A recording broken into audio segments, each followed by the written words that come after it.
Hello Whiskey Squirrelers, welcome to Whiskey Whistle. I'm your host Mark. Today on Whiskey Review number 86, we're looking at yet another J&B product. And this one is J&B Jet, which is a 12-year-old blended Scotch whiskey. And we will hurry up and get that poured right away. Very unique bottle, completely opaque. I cannot see through that. I bet if I put a light in there, there might get a little bit of glow coming out. So let's get that poured. This one has a unique kind of a, well, whoa, that was a heavy pour, my goodness. About 40 plus milliliters, I think. It's got a very special cap on it to prevent anybody putting anything in there. And well, I guess that's good for the consumer, especially if they get that at a bar or out and about or at a friend's place. You never know. Anyway, so J&B Jet, it's 12 years old. It's 40% ABV. And, well, this was blended with, I think, actually a female consumer in mind. A lot of the advertisements are geared towards women, so that's interesting. And now, I think this product is actually no longer available in many parts of the world. Here in Korea, it is still readily available, both in bars and also in stores too. So interesting. I think that they'll probably re-release this one again soon elsewhere. Because I think without a 12-year-old, they're really cutting off, it's like almost like cutting your leg off and trying to run a marathon. Doesn't quite work, does it? Okay, so let's get on to that one. J&B Jet, 12-year-old. First of all, color-wise, again, we're looking at something that is very light in color. This is a medium straw or medium haze shade. And I have to commend them for keeping that such a nice light shade. I'm sorry, I'm a little bit hoarse for some reason today. Excuse me. Oops. Okay. Let's get right into the nose. Of course, before the nose, we're going to have one short advertisement right here. Welcome back. Let's get on to the nose, shall we?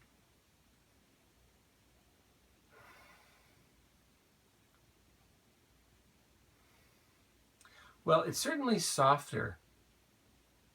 It is still recognizable as J&B, so it's very similar in a way. And I've got a glass of J&B Rare right here. That was from review 85. This is a little bit sweeter, the Rare, this one. A little bit grassier, a little bit more herbal. And definitely a good amount of malt whiskey has gone into this mix.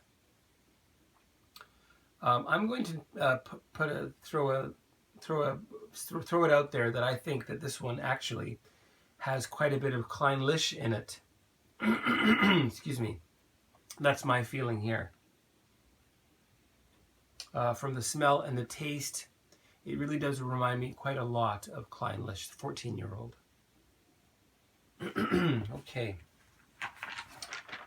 Let's get on to that now. So nose-wise, we've got sweet apples. There are oranges coming through as well.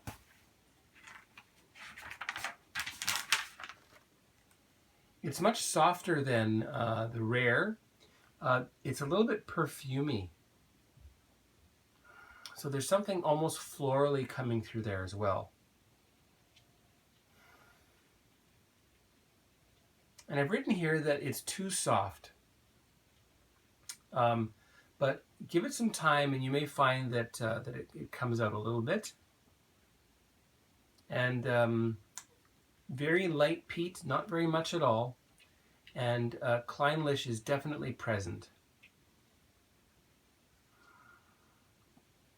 Now my dog has come out here rummaging around again. Rocky, you go to bed now. Go on. Go to bed. And there he goes. Go on. Go to bed. Yeah, you go to bed. Go to bed, Rocky. Oh, he doesn't want to go.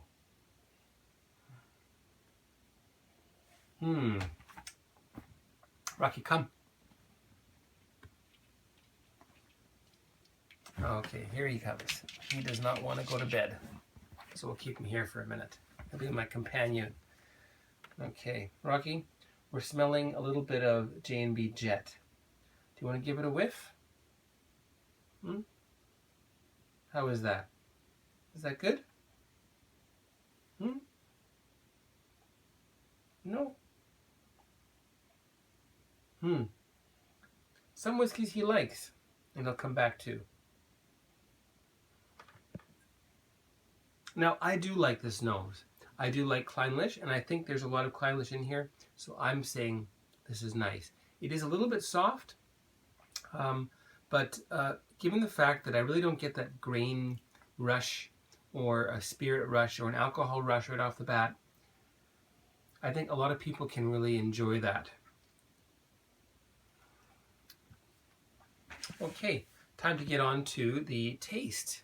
And cheers, everyone. Cheers once again to Ms. Caroline, oh dear. Ms. Caroline Martin, my goodness. Okay, cheers.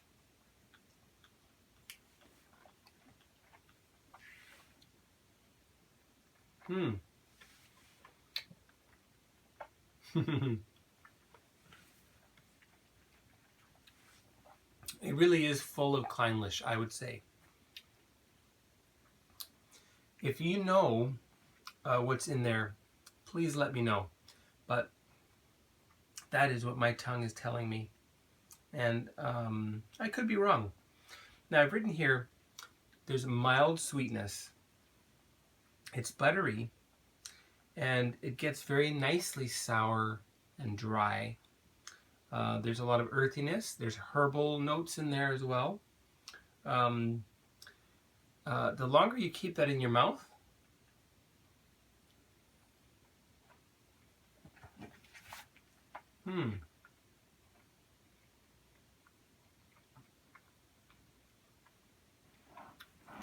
you'll get not pepper, but more like a licorice coming through.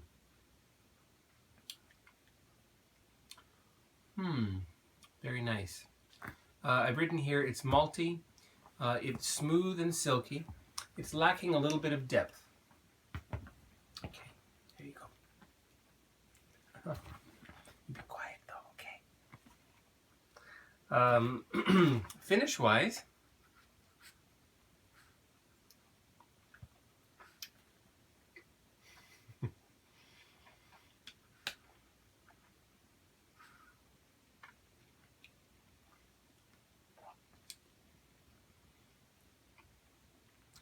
it's spicy, it's sweet, malty, orange. The herbals are there, and medium to long, so it does last a fair while. Now let's add a bit of water. Got a fair amount there, so I can be a little bit liberal with the water.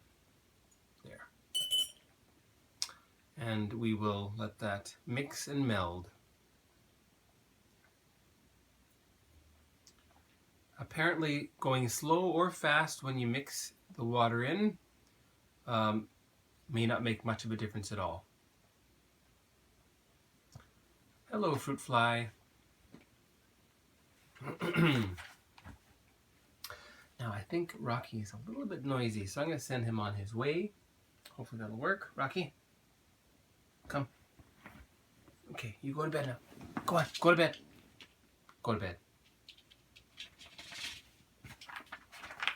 Rocky, go to bed. Go on. Go to bed. Go to bed. Okay, I probably cut that out, so I'm sorry about that as well. All right, so on to the nose with water. we will have a short advertisement right here. Welcome back. This is J&B Jet 12-year-old with a little bit of water added, and we'll see how that compares. First, the nose.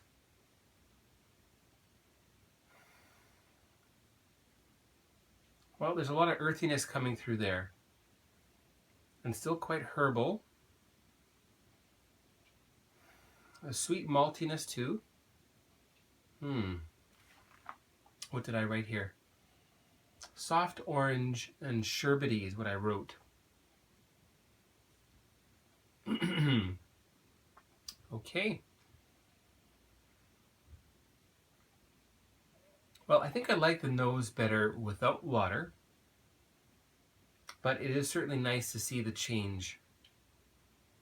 Okay, and we'll give that a taste now. Cheers again, all.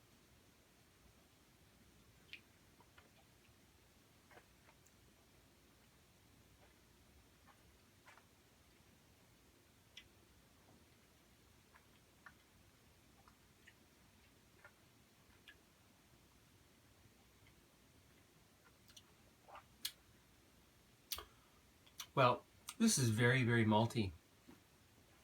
I would guess, that very little grain whiskey is used here.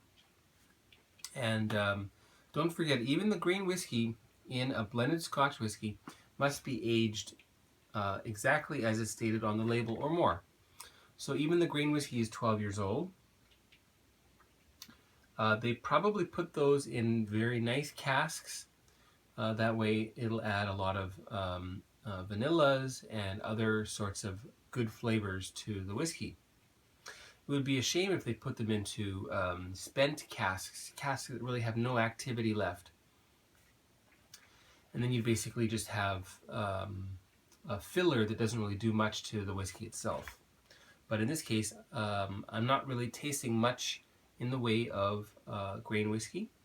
And whatever is there, it has been mixed and melded and marriaged very nicely.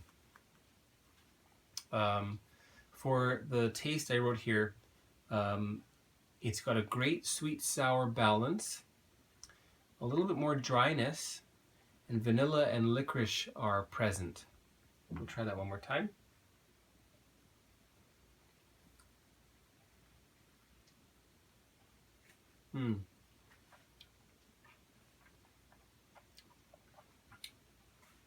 Right off the hop, you get the vanilla coming through.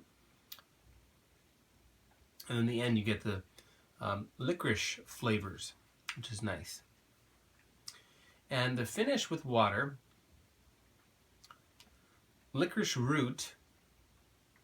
So if you chew on a piece of the dried licorice root, you get the sweetness, but almost with an absence of the real sweet, sugary flavor, if you know what I mean.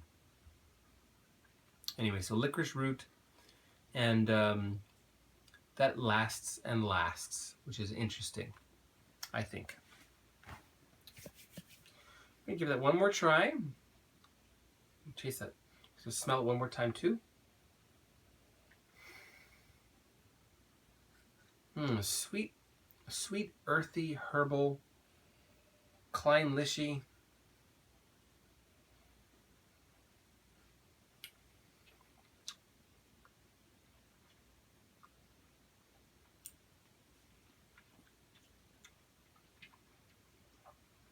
Sweet, soft, vanilla, and then licorice, dryness. Very clean as well. And the licorice root to send you off. Well, anyway, so the WhiskyWhistle whiskey score for J&B Jet, Justerini and Brooks, Jet 12 years old. It's going to be 84 out of 100. And initially I wrote 81. I'm upgrading this, and I'm upgrading it because I'm really noticing just how much malt whiskey, single malt whiskey, has been included in this blend. And I'm really enjoying that they've put, I believe, Clynelish at the forefront of it. So 81 is the WhiskyWhistle whiskey score for J&B Jet, 12 years old. And I write here, the nose is vacant. I'm going to change that and say that the nose is subtle. So make sure you've got yourself a very open nasal passages. Have some hot tea beforehand, maybe a hot steamy shower, and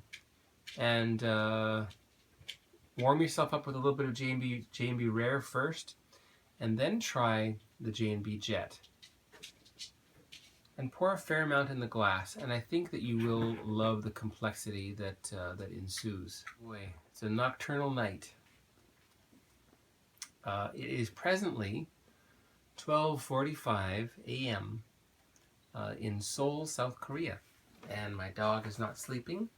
My children did not go to bed until very late, and other certain people who live in the house. Okay, so the nose is vacant. It's nicely balanced on the palate, and also a very nice clean finish. This one I'm going to call the Quiet Performer. Okay, so that was J&B Jet. Now, just for a little bit of fun, we'll take the J&B Rare with the J&B Jet, and we'll put them together. And maybe what I'll do is I'll mix that up a little bit by going back and forth. Probably shouldn't do that. We'll see what happens now. So this is a mix of J&B Rare and J&B Jet.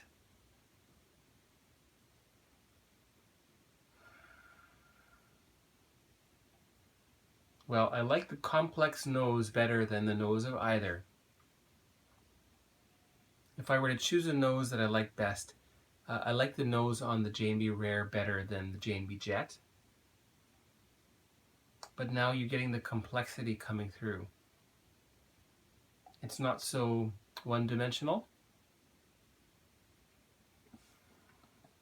We'll taste it too.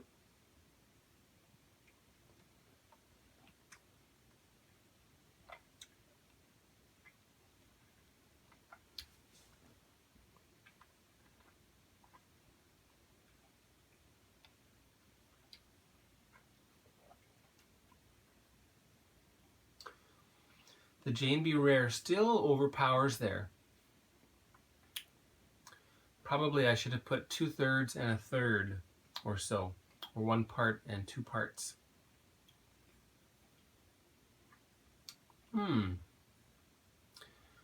The finish has certainly been enhanced here.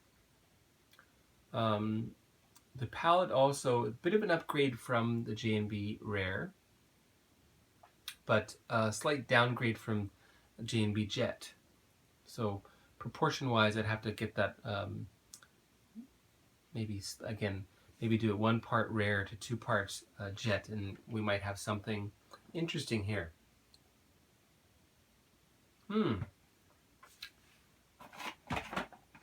Well, that was J&B Jet. And there's the Rare. It was a J&B little mini series. If I do find, there's one more here that's still readily available. That's a 15-year-old. If I do find that at a reasonable price, I'll probably do that too at some point. Okay, so thanks for tuning in. Don't forget to subscribe. You can do that by clicking the link right down there in the corner. And, well, share it and like it, and do come back next time.